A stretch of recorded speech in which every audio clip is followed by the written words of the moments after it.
Hello दोस्तों, हाल ही में मैं गया था तिरुपति बालाजी के दर्शन करने के लिए। आंध्र प्रदेश के तिरुपति 22 किलोमीटर दूर तिरुमला के पहाड़ों पर भगवान श्री वेंकटेश्वर स्वामी का मंदिर स्थित है, जिन्हें हम तिरुपति बालाजी के नाम से जानते हैं।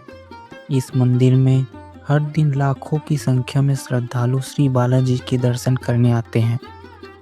तो मैं इस वीडियो में बताऊंगा कि आप तिरुपति कैसे आ सकते हैं, यहाँ पर रहने और खाने पीने की सुविधा, तिरुमला में कौन कौन सी फेमस प्लेस विजिट कर सकते हो और पूरा घूमने का टोटल बजट कितना आया है और भी तिरुपति कितने दिन में घूम सकते हो। ऐसी कंप्लीट इन्फॉर्मेशन आपके साथ शेयर करने वाला हूँ, तो वीडियो को बिना स्किप किए ज़रूर देखिए। तिरुपति आने के लिए सबसे पहले आपको आ जाना है तिरुपति रेलवे स्टेशन या रेनीकुंटा रेलवे स्टेशन। रेलवे स्टेशन के बाहर ही तिरुपति जाने के लिए आपको हर आधे घंटे में एपीएसआरटीसी की गवर्नमेंट बसें मिल जाती हैं। तिरुपति पहुंचने के बाद आपको आ जाना है रेलवे स्टेशन के ठीक सामने इस विष्णु निवासम कॉम्प्लेक्स में। यहाँ पर आप सर्वदर्शन की टिकट ले सकते हैं और रुकने के लिए रूम भी बुक करवा सकते हैं। मान्यता के अनुसार कहा जाता है कि भगवान वेंकटेश्वर के दर्शन के पहले देवी पद्मावती जी के दर्शन अनिवार्य होते हैं। देवी पद्मावती भगवान वेंकटेश्वर जी की धर्मपत्नी है। मां का दर्शन प्राप्त कर आज्ञा लेकर आप तिरुपति जी के दर्शन को प्रस्थान करेंगे। इस मंदिर में काफ़ी ज़्यादा भीड़ रहती है, तो भीड़ से बचने के लिए आप 50 रुपये में स्पेशल एंट्री दर्शन भी कर सकते हैं। इसमें जल्दी दर्शन हो जाते हैं, बाकी फ्री दर्शन में हमको पूरे 1.5 से 2 घंटे लग गया था। Padmavati Ammavari temple Tirupati bus stand से लगभग 4 किलोमीटर की दूरी पर है। यहाँ पर आप बस पकड़कर या ऑटो रिक्शा से भी जा सकते हैं। तिरुपति से तिरुमला जाने के लिए 3 मार्ग शेष हैं। 2 मार्ग पैदल हैं, एक रास्ता बस से आपको तिरुमला की ऊंची पहाड़ियों पर ले जाती है। अगर आप सीधे पैदल मार्ग से भी तिरुमला जा सकते हैं। श्रीवरीमिट्टू और अलिपिरी ये 2 मार्ग श्रद्धालुओं के लिए बनाए गए हैं। श्रीवरीमिट्टू 2500 सीढ़ियाँ और अलिपिरी में 3500 सीढ़ियाँ चढ़कर आप मंदिर तक पहुँचते हैं। पैदल जाने वाले श्रद्धालु को सुबह सुबह दोनों मार्ग पर दर्शन टोकन दिए जाते हैं। यूँ तो तिरुपति में श्रद्धालुओं को दर्शन को बहुत समय लगता है, लेकिन अगर आप दर्शन टोकन लेकर आते हैं तो चीज़ें आपके लिए बेहतर रहेंगी। तिरुपति में बिना टोकन के नॉर्मल लाइन से दर्शन के लिए लगभग 10 से 15 घंटे आराम से लग सकते हैं, जिससे आपको हर कुछ देर बाद अलग अलग हॉल में बिठा दिया जाता है और वहां आपको खाने पीने की सारी सुविधाएं दी जाती हैं और साथ ही साथ हर हॉल में वॉशरूम की भी उचित सुविधा उपलब्ध होती है। लेकिन अगर आप एडवांस में वीआईपी दर्शन टोकन बुक करके आते हैं तो आपको नॉर्मल 1 से 2 घंटे में दर्शन हो जाएंगे। इस टोकन का शुल्क 300 रुपये प्रति व्यक्ति रहता है और इसकी बुकिंग तिरुपति की ऑफिशियल साइट में 2 महीने पहले करा सकते हैं। तिरुपति या रेनीकुंटा रेलवे स्टेशन से तिरुमला जाने के लिए एपीएसआरटीसी की एसी और नॉन एसी बसें मिल जाती हैं। एसी 110 रुपये और नॉन एसी बसें 90 रुपये होते हैं। 1.5 घंटे में बस आपको तिरुमला पहुंचा देती। फाइनली हम आ पहुंचे हैं तिरुमला में। बस स्टेशन पर बस ने ड्रॉप किया है। तिरुमला आते ही सबसे पहले आपको आ जाना है सीआरओ ऑफिस में। यहाँ पर आप रुकने के लिए रूम बुकिंग कर सकते हैं। यहाँ पर आपको 50 से 1000 तक एसी नॉन एसी रूम मिल जाएगी।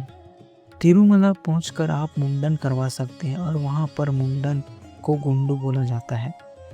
आप टीटीडी के ट्रस्ट के बने हॉल पर जाकर मुंडन बिल्कुल निःशुल्क करवा सकते हैं। अगर आपके पास लगेज है तो वहीं पर आपको लॉकर की सुविधा भी प्राप्त होती है। मुंडन के बाद वहीं पर बने वॉशरूम में आप नहा धोकर जा सकते हैं। उसके बाद दर्शन हेतु प्रस्थान कीजिए।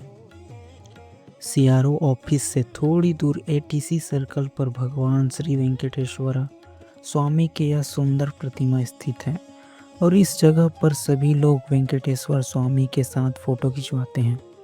तिरुपति बालाजी के दर्शन से पहले मंदिर के पास में बने हुए इस स्वामी पुष्करणी में सभी भक्त स्नान करते हैं। इसके बाद श्री वराह स्वामी के दर्शन करना भी जरूरी होता है।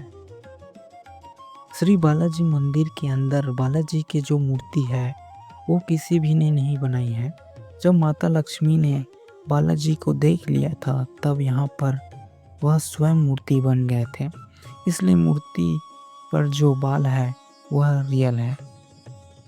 त्योहारों या छुट्टी के समय जब आप मंदिर में दर्शन करने जाते हैं तो आपको दर्शन करने में करीब 10 से 12 घंटे लग जाता है। वहीं आपके पास 300 वाली स्पेशल एंट्री दर्शन टिकट है तो सिर्फ 5 से 6 घंटे में दर्शन हो जाते हैं। दर्शन करने से पहले करीब 2 महीने पहले ऐसी की टिकट बुक करा लीजिए। दर्शन हो जाने के बाद भक्तों को प्रसाद के रूप में स्वादिष्ट लड्डू दिए जाते हैं। साथ ही मंदिर परिसर में आने वाले सभी श्रद्धालु को ट्रस्ट की ओर से निःशुल्क अन्न प्रसादम बनाया जाता है। यहाँ पर आपको केले के पत्तों पर स्वादिष्ट साउथ इंडियन भोजन परोसे जाते हैं और यह खाना बहुत ही ज़्यादा टेस्टी होता है। अगर आप भी तिरुपति बालाजी आते हैं तो यहाँ का अन्न प्रसादन बिल्कुल भी मिस मत करना। तिरुपति के अन्य जगह घूमने के लिए बसें और जीप गाड़ियाँ आसपास ही मिल जाएगी और इन बसों के थ्रू 120 से 200 रुपये में तिरुमला की 6 जगहों पर आपको घुमाया जाता है और सारी जगह घूमने में हमें लगभग 3 घंटे लग जाते हैं। तो सबसे पहले गाड़ी हमें लेके आती है चरण पादुका में। यह एक छोटा सा मंदिर है। यहाँ भगवान श्रीनिवास के चरण पादुकाओं के चिन्ह हैं। यहाँ से आपको तिरुपति बालाजी का जो मंदिर है उसका पूरा एरियल व्यू दिखाई देता है। सिलाथोरनम गार्डन, जहाँ पर नेचुरल पत्थरों से जुड़ा हुआ आर्क देखने को मिलता है जो कि बहुत अद्भुत है।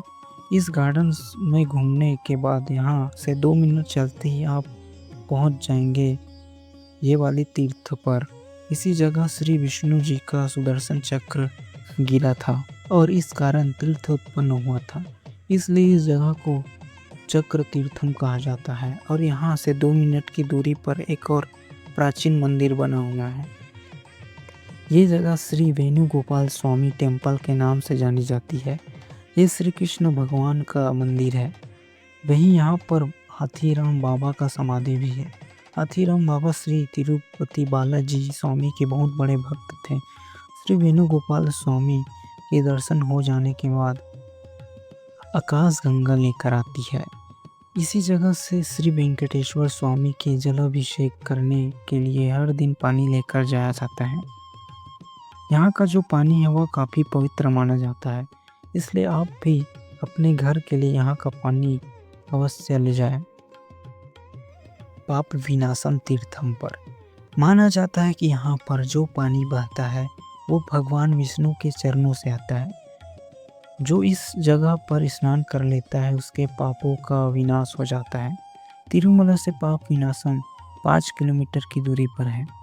पाप विनाशन तीर्थम में दर्शन हो जाने के बाद गाड़ी आपको जपाली हनुमान टेम्पल में, यहाँ से करीब आधे घंटे तक सीढ़ियाँ चढ़कर ऊपर जाना होता है। कहते हैं कि इस मंदिर में हनुमान जी मूर्ति स्वयंभू है जो धरती से प्रकट हुई थी। मंदिर के सामने एक कुंड है, इसे राम कुंड कहते हैं। ये मंदिर जंगल के बीचों बीच है। यहाँ पर आपको जंगली जानवर भी देखने को मिलेंगे और यहाँ जंगली वातावरण आपके बहुत ही पसंद आएगा। तिरुमला की ऑलमोस्ट सभी प्लेस के दर्शन हो जाने के बाद अब आप तिरुपति में यहाँ पर भी घूम सकते हैं।